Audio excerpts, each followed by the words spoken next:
ಒಂದು ಉದ್ಯೋಗ ಸಂಪಾದಿಸ್ಕೋಬೋದು ಅಂತ. ನಾವೆಲ್ಲ 10th ಕ್ಲಾಸ್ ಪಾಸ್ ಮಾಡಿದಾಗ ಫಸ್ಟ್ ಕ್ಲಾಸ್ ಇದ್ದರೆ ಆಟೋಮೆಟಿಕ್ಕಾಗಿ ಮುಖ ನೋಡ್ದಲ್ಲೇ ಅಪ್ಲಿಕೇಶನ್ ಹಾಕಿ ಮಾರ್ಕ್ಸ್ ಕಾರ್ಡ್ ಹಾಕಿದ್ರೆ ಕೆಲಸ ಸಿಗ್ತಿದ್ದ ಕಾಲ. ಇವತ್ತು ಬೆಸ್ಟ್ ಇನ್ಸ್ಟಿಟ್ಯೂಷನ್ಸ್ IITs ಇರ್ಬೋದು, IISc ಇರ್ಬೋದು, MIT ಇರ್ಬೋದು, ಸ್ಟ್ಯಾನ್ಫರ್ಡ್ ಇರ್ಬೋದು, ಯಾವುದೇ ಅತ್ಯುನ್ನತವಾದ ಒಂದು ಶಿಕ್ಷಣ ಸಂಸ್ಥೆಯಲ್ಲಿ ಫಸ್ಟ್ ರ್ಯಾಂಕ್ ತಗೊಂಡವನು ಕೂಡ ಎಲ್ಲೂ ಅವನ ಸರ್ಟಿಫಿಕೇಟ್ ನೋಡಿ ಕೆಲಸ ಕೊಡೋ ಕಾಲ ಅಲ್ಲ. ಇವಾಗ ಅವರ ಸಾಮರ್ಥ್ಯ ಏನು, ತಾನು ಯಾವ ಮಾರ್ಕ್ಸ್ ತಗೊಂಡಿದ್ದಾನೆ ಅನ್ನೋದಕ್ಕಿಂತ ಏನು ಮಾಡಬಲ್ಲ ಅನ್ನೋದು ಇದು ಯಾವತ್ತೂ ಅದೇ ಮೂಲಭೂತ. ಈಗ ಅದಕ್ಕೆ ಬೆಲೆ ಗೊತ್ತಾಗ್ತಾ ಇದೆ. ಮತ್ತು ಈ ಟೆಕ್ನಾಲಜಿ ಎಷ್ಟು ಬದಲಾವಣೆ ಆಗ್ತಾ ಇದೆ, ಮತ್ತು with artificial intelligence and things like that ಎಷ್ಟು ಬದಲಾವಣೆ ಆಗ್ತಿದೆ ಅಂದರೆ, ಸಾಧಾರಣವಾಗಿ ಎಲ್ಲರೂ ಒಂದು ಆರ್ಟಿಫಿಷಿಯಲ್ ಅಸಿಸ್ಟೆಂಟ್ AI ಬಾಟ್ ಅಥವಾ AI ಅಸಿಸ್ಟೆಂಟ್ ಇಲ್ಲದೆ ಜೀವನ ಮಾಡೋಕ್ಕಾಗೋದೇ ಇಲ್ಲ. ಈಗಾಗಲೇ ನಾವು ಮೊಬೈಲ್ಗೆ ಎಷ್ಟು ಹೊಂದ್ಕೊಂಡಿದ್ದೀವಿ ಅಂದರೆ, ನಮ್ಮ ಮಕ್ಕಳ ಫೋನ್ ನಂಬರು ನಮಗೆ ಗೊತ್ತಿರಲ್ಲ, ಮೊಬೈಲಲ್ಲಿರುತ್ತೆ, ಫೋನ್ ಮಾಡಬೇಕು. ಅಂದರೆ ಮನುಷ್ಯನ ಧಾರಣಾ ಸಾಮರ್ಥ್ಯ, ಚಿಂತನಾ ಸಾಮರ್ಥ್ಯ ತುಂಬ ಕುಂಠಿತವಾಗ್ತಾ ಇದೆ.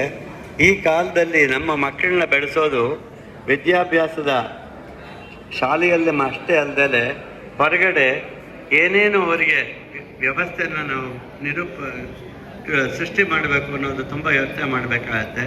ಹಾಗಾಗಿ ಅಧ್ಯಾಪಕರ ಪಾತ್ರ ಕೂಡ ತುಂಬ ದೊಡ್ಡದು. ಯಾವುದು ಅನುಭವಕ್ಕೆ ಬರಲ್ಲ, ಅದು ಜೀವನದಲ್ಲಿ ಯಾವುದು ಪ್ರಯೋಜನಕ್ಕೂ ಬರಲ್ಲ. ಪುಸ್ತಕದಲ್ಲಿ ಓದಿ ಜ್ಞಾಪಕ ಇಟ್ಕೊಂಡಿದ್ದು ಯಾವುದಕ್ಕೂ ಜೀವನದಲ್ಲಿ ಉದ್ಯೋಗಕ್ಕಾಗಲಿ ಜೀವನ ಮಾಡೋಕ್ಕಾಗಲಿ ಪ್ರಯೋಜನಕ್ಕೆ ಬರಲ್ಲ. ಆ ದಿಶೆಯಲ್ಲಿ ನಾನು ಪ್ರಯತ್ನಪೂರ್ವಕವಾಗಿ ಸ್ವಲ್ಪ ಭಿನ್ನವಾಗಿ ಕೆಲಸ ಮಾಡ್ಕೊಂಡು ಬಂದೆ ಅಂತ ಹೇಳಬಲ್ಲೆ. ಈಗ ಪ್ರಯೋಗ ಅಂತ ಒಂದು ಸಂಸ್ಥೆಯನ್ನು ಒಂದು ಟ್ರಸ್ಟ್ ಮೂಲಕ ಸ್ಥಾಪಿಸಿ ಅದರ ನಿರ್ವಹಣೆಯನ್ನು ಒಂದು 11 ವರ್ಷದಿಂದ ನೋಡ್ಕೋತಾ ಇದ್ದೀನಿ. ಅದರ ಬಗ್ಗೆ ಎರಡು ವಿಷಯ, ಅದು ನನ್ನ ಕಾರ್ಯಸಾಧನೆ ಅಂತಲ್ಲ, ಏನು ಅಗತ್ಯ ಸಮಾಜಕ್ಕೆ ಅನ್ನೋ ದೃಷ್ಟಿಯಿಂದ ಹೇಳಿ ನಾನು ನನ್ನ ಮಾತನ್ನು ಕೊಟ್ಟಿರೋ 10 ನಿಮಿಷದಲ್ಲಿ ಮುಗಿಸೋ ಪ್ರಯತ್ನ ಮಾಡ್ತೀನಿ. ಈ ಪ್ರಯೋಗ ಸಂಸ್ಥೆ ಒಂದು ತುಂಬ ವಿಶಿಷ್ಟವಾದ ಎಜುಕೇಷನ್ ರಿಸರ್ಚ್ ಆರ್ಗನೈಸೇಷನ್. ಕೆಮಿಸ್ಟ್ರಿ ಮುಖ್ಯ, ಫಿಸಿಕ್ಸ್ ಮುಖ್ಯ, ಬಯಾಲಜಿ ಮುಖ್ಯ, ಎಲ್ಲ ಸರಿ. ಅದನ್ನು ಹೇಗೆ ಕಲಿಬೇಕು ಅನ್ನೋದು ಅಷ್ಟೇ ಮುಖ್ಯ. ಒಂದು ಸಬ್ಜೆಕ್ಟ್ನ ಕಲಿಯೋ ವಿಧಾನ ಗೊತ್ತಿಲ್ಲದೆ ಹೋದರೆ ಸಬ್ಜೆಕ್ಟ್ನ ಕಲಿಯೋದಕ್ಕೆ ಸಾಮರ್ಥ್ಯ ಪಡ್ಕೊಳ್ಳೋದಕ್ಕೆ ಸಾಧ್ಯ ಇಲ್ಲ. ಈ ಥರ ಸಂಶೋಧನಾ ಸಂಸ್ಥೆ ಪ್ರಯೋಗ, ಇದರಲ್ಲಿ ಒಂದು 12,000 ಮಕ್ಕಳುಗಳು, ಬಹುತೇಕ ಸರ್ಕಾರಿ ಶಾಲೆ ಮಕ್ಕಳು, ಅತಿ ಹಿಂದುಳಿದ ಬಡ ಮಕ್ಕಳಿಗೆ ಉಚಿತವಾಗಿ ಒಂದು ವಿಜ್ಞಾನದ ಕಲಿಕೆಯ ವ್ಯವಸ್ಥೆಯನ್ನು ಇಡೀ ಸ್ಟೇಟಲ್ಲಿ ಮಾಡ್ತಾ ಇದೆ ಈ ಸಂಸ್ಥೆ. ನಾನು ಅದರಲ್ಲಿ ಕೆಲಸ ಮಾಡೋದಕ್ಕೆ ನನಗೆ ಹೆಮ್ಮೆ ಇದೆ. ಎರಡನೇದು, ನಮ್ಮ ಚಿಕ್ಕ ವಯಸ್ಸಿನಲ್ಲಿ ಪುಸ್ತಕಗಳ ಕೊರತೆ ಇತ್ತು. ಲರ್ನಿಂಗ್ ರಿಸೋರ್ಸಸ್ ಅಂತ ಏನು ಹೇಳ್ತೀವಿ, ಆ ಲರ್ನಿಂಗ್ ರಿಸೋರ್ಸಸ್ನ ಅಭಾವ ಇತ್ತು. ಕ್ಲಾಸಲ್ಲಿ ಟೀಚರ್ ಏನು ಹೇಳಿದ್ರೆ ಅದೇ ವೇದವಾಕ್ಯ, ಅದರ ಆಚೆಗೆ ನಮಗೆ ಗೊತ್ತಿಲ್ಲ, ಯೋಚನೆ ಮಾಡೋ ಸಾಮರ್ಥ್ಯ ಇರಲಿಲ್ಲ. ಈಗ ಏನಾಗಿದೆ ಅಂತ, with internet at the tip of your finger ಯಾವ ಇನ್ಫಾರ್ಮೇಷನ್ ಬೇಕಾದ್ರೂ ಕ್ಷಣಾರ್ಧದಲ್ಲಿ ಪಡಿಬೋದು. ಈ ಕಾಲದಲ್ಲಿ ನಾವು ಕ್ಲಾಸ್ ರೂಮಲ್ಲಿ ಇದನ್ನು ಜ್ಞಾಪಕ ಇಟ್ಕೋ, ನ್ಯೂಟನ್ ಇದು ಕಂಡಿಡ್ದ, ಐನ್ಸ್ಟೈನ್ ಇನ್ನೊಂದು ಹೇಳ್ದ, ಮತ್ತೊಬ್ಬ ಫರ್ಮಿ ಮತ್ತೊಂದು ಹೇಳ್ದ, ಈ ವಿಷಯಗಳ ಸಂಗ್ರಹಣೆಯಿಂದ ಪ್ರಯೋಜನ ಇಲ್ಲ ಮಕ್ಕಳಿಗೆ. ಆ ನಾಲೆಡ್ಜ್, ಇನ್ಫಾರ್ಮೇಷನ್ನ ನಾಲೆಡ್ಜ್ ಮಾಡೋದು ಹೇಗೆ, ನಾಲೆಡ್ಜ್ನ ಅಪ್ಲಿಕೇಶನ್ಸ್ ಡೆವಲಪ್ ಮಾಡೋದು ಹೇಗೆ, ಆ ಮಾಡಿದ ಅಪ್ಲಿಕೇಶನ್ಸು ಜೀವನದಲ್ಲಿ ಹೇಗೆ ಉಪಯೋಗಕ್ಕೆ ಬರುತ್ತೆ, ಈ ಥರದ ವಿದ್ಯಾಭ್ಯಾಸ ಬೇಕು. ಆ ದೃಷ್ಟಿಯಿಂದ ನಾವು ಹಿಂದೆ MSc, MTech, ಪೋಸ್ಟ್ ಗ್ರ್ಯಾಜುಯೇಷನ್ ನಂತರ ರಿಸರ್ಚ್ ಅನ್ನೋ ಪದವನ್ನು ಉಪಯೋಗಿಸ್ತಾ ಇದ್ವಿ. MSc ಮಾಡೋವರೆಗೆ ಈ ರಿಸರ್ಚ್ ಅನ್ನೋ ಪದ ಅಥವಾ ಸಂಶೋಧನೆ ಬಗ್ಗೆ ಯಾರಿಗೂ ಅವಕಾಶವೂ ಇರಲಿಲ್ಲ, ಪರಿಚಯವೂ ಇರಲಿಲ್ಲ. ಈಗ ಇನ್ನೊಂದು ತುಂಬ ಮುಖ್ಯವಾದ ವಿಷಯ, ಯಾಕೆಂದರೆ ತಮ್ಮಲ್ಲೆಲ್ಲ ಮಕ್ಕಳು, ಮೊಮ್ಮಕ್ಕಳು, ಮರಿಮಕ್ಕಳು ಎಲ್ಲ ಇದ್ದಾರೆ, ಅವರ ಸಮಾಜ ಹೇಗಿರುತ್ತೆ ಅನ್ನೋ ದೃಷ್ಟಿಯಿಂದ ನನ್ನ ಅನುಭವದ ಒಂದು ಮಾತನ್ನ ನಿಮ್ಮ ಹಂಚ್ಕೋಬೇಕು.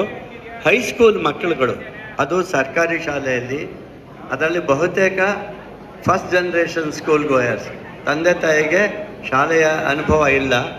ಅಂಥವರ ಮಕ್ಕಳು ಇಲ್ಲಿವರೆಗೆ 9, 10, 11, 12ನೇ ಕ್ಲಾಸಿನ ಮಕ್ಕಳು 11 international peer reviewed journal publications ಮಾಡಿದ್ದಾರೆ. 11 publications in international journals by high school students. ಇದು ಇಡೀ ದೇಶದಲ್ಲಿ, ತಮಗೂ ಇದರ ವಿಷಯ ಗೊತ್ತಿದ್ದರೆ ಯಾವಾಗಲೂ ಉಪಯೋಗಕ್ಕೆ ಬರ್ಬೋದು. ನಾವು ಪ್ರತಿ ವರ್ಷ ನವೆಂಬರ್ ತಿಂಗಳಲ್ಲಿ ಅಪ್ಲಿಕೇಶನ್ಸ್ನ ಕಾಲ್ ಮಾಡ್ತೀವಿ. ಪ್ರಯೋಗ ಅನ್ನೋ ವೆಬ್ಸೈಟ್ಗೆ ಹೋದರೆ ತಮಗೆ ದೊರೆಯುತ್ತೆ. ಇಡೀ ದೇಶದಿಂದ ಈ ವರ್ಷ ಸುಮಾರು 900 ಮಕ್ಕಳು ಅಪ್ಲೈ ಮಾಡಿದ್ದಾರೆ. ಇವರುಗಳು ಬಂದು 2 ತಿಂಗಳ ಕಾಲ ಅಥವಾ 2.5 ತಿಂಗಳ ಕಾಲ ಇಲ್ಲೇ ಉಳ್ಕೊಳ್ಳೋದಕ್ಕೆ ವ್ಯವಸ್ಥೆ, ಪ್ರಯಾಣದ ವ್ಯವಸ್ಥೆ, ಊಟ ತಿಂಡಿ, ಸಂಶೋಧನಾ ವ್ಯವಸ್ಥೆ ಎಲ್ಲ ಮಾಡಲಾಗತ್ತೆ. ಹೋದ ವರ್ಷ 3 ಪೇಟೆಂಟಬಲ್ ಮೆಟೀರಿಯಲ್ಸ್ನ ಹೈಸ್ಕೂಲ್ ಮಕ್ಕಳು ಡೆವಲಪ್ ಮಾಡಿದ್ದಾರೆ ಯೂಸಿಂಗ್ ನ್ಯಾನೋ ಟೆಕ್ನಾಲಜಿ. ಒಂದು ಸೂಪರ್ ಹೈಡ್ರೋಫೋಬಿಕ್ ಮೆಟೀರಿಯಲ್ ಅಂತ. ಈಗ ಡ್ರೋನ್ ಸಂಸ್ಥೆ ಒಂದು ಕೆಲಸ ಮಾಡ್ತಾ ಇದೆ. ಈ ಡ್ರೋನ್ಗಳನ್ನ ಹೈ ಆಲ್ಟಿಟ್ಯೂಡ್ ಕಳಿಸಿದಾಗ ತುಂಬ ಲೋ ಟೆಂಪ್ರೇಚರ್ ಇರುತ್ತೆ. ಅದರ ಮೇಲೆ ಐಸ್ ಕ್ರಿಸ್ಟಲ್ಸ್ ಫಾರಮ್ ಆಗಿ ಡ್ರೋನ್ ಇಂಬ್ಯಾಲೆನ್ಸ್ ಆಗಿ ಅದು ತಲುಪಬೇಕಾದ ಜಾಗವನ್ನು ತಲುಪದೆ ಹೋಗ್ಬೋದು. ಆ ಕ್ರಿಸ್ಟಲ್ಸ್ ಆಗಬಾರ್ದು ಅಂತ ಹೇಳಿ ಒಂದು ಸೂಪರ್ ಹೈಡ್ರೋಫೋಬಿಕ್ ಮೆಟೀರಿಯಲ್ನ ಹೈಸ್ಕೂಲ್ ಮಕ್ಕಳು ತಯಾರು ಮಾಡಿದ್ದಾರೆ ನಮ್ಮಲ್ಲಿ. ಅದರ ಬಗ್ಗೆ ಹೆಚ್ಚಿನ ಸಂಶೋಧನೆ ನಡೀತಾ ಇದೆ. ಮತ್ತೊಂದು ಎಲೆಕ್ಟ್ರೋಮ್ಯಾಗ್ನೆಟಿಕ್ ಸ್ಕ್ರೀನಿಂಗ್, ಅಂದರೆ ಕಂಪ್ಲೀಟಾಗಿ ಅಬ್ಸಾರ್ಬ್ ಮಾಡ್ಕೊಳ್ಳುತ್ತೆ. ಸ್ಪೈ ಏರ್ಕ್ರಾಫ್ಟ್ಸ್ ಇರ್ಬೋದು, ಸ್ಪೈ ಡ್ರೋನ್ಸ್ ಇರ್ಬೋದು, ಆ ಥರದಕ್ಕೆ ಕೋಟ್ ಮಾಡಿದ್ರೆ ಅದರಿಂದ ಪ್ರತಿಫಲನವಾಗಿ ಸಿಗ್ನಲ್ಸ್ ಬರ್ದಲೇ ಇರ್ತಕ್ಕಂಥ ಒಂದು ವಸ್ತುವನ್ನು ತಯಾರು ಮಾಡಿದ್ದಾರೆ. ಮತ್ತು ಬೋನ್ ಹೀಲಿಂಗ್ ಮೆಟೀರಿಯಲ್ ಅಂತ ಹೇಳಿ, ಸಾಧಾರಣ ನಮಗೆ ಗೊತ್ತು, ಒಂದು ಆರ್ಥೋಪೆಡಿಕ್ ಸರ್ಜರಿನಲ್ಲಿ ಸ್ಟೀಲ್ ರಾಡ್ಸ್ ಹಾಕಿ ನಟ್ಸ್ ಆ್ಯಂಡ್ ಬೋಲ್ಟ್ಸ್ ಎಲ್ಲ ಹಾಕ್ತಾರೆ. ಅದು ಹೀಲ್ ಆದ ನಂತರ ಮತ್ತೊಮ್ಮೆ ಆ ಸ್ಟೀಲ್ ರಾಡ್ನ ಹೊರಗೆ ತೆಗೆಯುವಂಥ ಒಂದು ಚಿಕಿತ್ಸೆ ನಡೆಯುತ್ತೆ. ನಮ್ಮಲ್ಲಿ ಮಕ್ಕಳು ಒಂದು ಮೆಟೀರಿಯಲ್ ಪ್ರೊಡ್ಯೂಸ್ ಮಾಡಿದ್ದಾರೆ. ಅದನ್ನು ಈ ಬೋನ್ ಎಲ್ಲಿ ಫ್ರ್ಯಾಕ್ಚರ್ ಆಗಿರುತ್ತೆ ಅಲ್ಲಿ ಟೈಟಾಗಿ ರ್ಯಾಪ್ ಮಾಡಿ ಹಾಗೆ ಹೊಲಿದು ಬಿಟ್ಟರೆ ಅದು bio compatible and bio degradable material. ಹಾಗಾಗಿ ಒಳಗಡೆ ಯಾವುದೇ ಇನ್ಫೆಕ್ಷನ್ ಆಗಲ್ಲ. ಅದು ತಾನಾಗಿ 3 ತಿಂಗಳಾದಮೇಲೆ ಕರಿಗೆ ಹೊರಗಡೆ ಹೊರಟೋಗುತ್ತೆ ಶರೀರದ ವೇಸ್ಟ್ ಮೂಲಕ. ಹಾಗಾಗಿ ಒಂದು ಬೋನ್ ಹೀಲಿಂಗ್ ಮೆಟೀರಿಯಲ್ನ it works on piezoelectric effect. ಇಂಥ ಮೆಟೀರಿಯಲ್ನ ಹೈಸ್ಕೂಲ್ ಮಕ್ಕಳು ತಯಾರು ಮಾಡಿದ್ದಾರೆ. ಇದೆಲ್ಲ ಯಾಕೆ ಹೇಳ್ತಾ ಇದ್ದೀನಿ ಅಂದರೆ, ಮುಂದಿನ ಜನಾಂಗ ನಾವು ಓದ್ದಾಗೆ ಓದೋ ಅಗತ್ಯ ಇಲ್ಲ, ಓದೋದ್ರ ಪ್ರಯತ್ನ ಇಲ್ಲ. ಹಾಗಾಗಿ ಈ ಥರದ ಕೆಲಸ ಮಾಡ್ತಾ ಇರ್ತಕ್ಕಂಥ ಒಂದು ಸಂಸ್ಥೆಯಲ್ಲಿ ನಾನು ತೊಡಗಿಸ್ಕೊಂಡಿದ್ದೀನಿ ಅನ್ನೋದಕ್ಕೆ ನನಗೆ ತುಂಬ ಒಂದು ಜೀವನದಲ್ಲಿ ಸಾರ್ಥಕತೆ ಕಾಣುತ್ತೆ. ಈ ಅವಕಾಶ ಮಾಡಿಕೊಟ್ಟು ಇಲ್ಲಿ ನನ್ನನ್ನು ಕರೆಸಿ ನಾನೇನೋ ಸಾಧನೆ ಮಾಡಿದ್ದೀನಿ ಅಂತ ನನಗೆ ಈ ಪ್ರಶಸ್ತಿ ಬಂದಿದೆ ಅಂತ ನಾನು ಅಂದ್ಕೊಳ್ದಲೇ ಮತ್ತೊಮ್ಮೆ ಈ ಪ್ರಶಸ್ತಿಗೆ ಭಾಜನರಾದವರು ಸಾವಿರಾರು ಜನ ನನ್ನ ಹಿಂದೆ ಇದ್ದಾರೆ. ಅವರೆಲ್ಲರಿಗೂ ಸಂದ ಗೌರವ. ಮತ್ತು ಗುರುತಿಸಿ ನನ್ನಂಥವ್ರು ತುಂಬ ಜನ ಇದ್ದಾರೆ.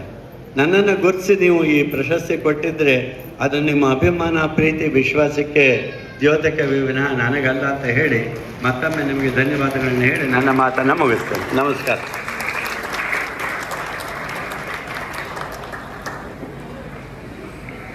ಸಭೆಗೆ ಶೋಭೆ ತರುವಂತಹ ಮಾತುಗಳನ್ನಾಡಿದ ಪ್ರೊಫೆಸರ್ ಶ್ರೀ ಎಚ್.ಎಸ್. ನಾಗರಾಜ್ ರವರಿಗೆ ಅನಂತ ಧನ್ಯವಾದಗಳು. ಹಿರಿಯರೆಂದರೆ ಹಾರೈಸುವವರು, ಹರುಷದ ಹೊನಲನ್ನು ಹರಿಸುವವರು, ಕಿರಿಯರ ಶ್ರೇಯೋಭಿವೃದ್ಧಿಗಾಗಿ ಹಂಬಲಿಸುವವರು, ಸಹಸ್ರ ಚಂದ್ರ ದರ್ಶನವನ್ನು ಕಣ್ತುಂಬಿಕೊಂಡಿರುವ 90 ವಸಂತಗಳನ್ನು ಪೂರೈಸಿ ಜೀವನೋತ್ಸಾಹದ ಚಿಲುಮೆಯಾಗಿರುವ ಬಳಗದ ಎಲ್ಲ ಹಿರಿಯರಿಗೆ ನಮಸ್ಕರಿಸಿ